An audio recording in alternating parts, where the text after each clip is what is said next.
कालच्या मॅचला धोनीचं येणं आणि आपण 7 रनांनी जिंकणं हा नुसता योगायोग म्हणू शकत नाही.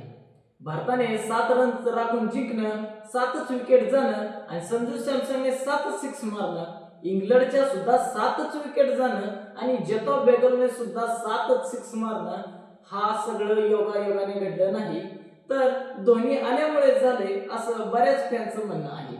सोशल मीडियावरती थाला फॉर रिझन या हॅशटॅगने तर धुमाकूळच घातलाय.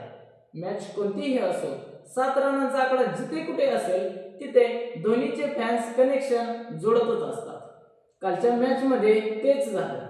आतापर्यंत झालेल्या मागच्या मॅच मध्ये धोनी नव्हता आणि सेमीफायनलला त्याचं येणं आणि आपण 7 रनांनी आणि 7 विकेट जाऊन जिंकणं हे विशेषच म्हणायचं. तुम्हाला काय वाटतंय? हा कालचा 7चा योगायोग धोनीमुळे झाला होता का? आणि असेल तर कॅप्शन मध्ये धोनीचं नाव लिहायला विसरू नका आणि फॉलो करा लगाव बत्तीला. धन्यवाद.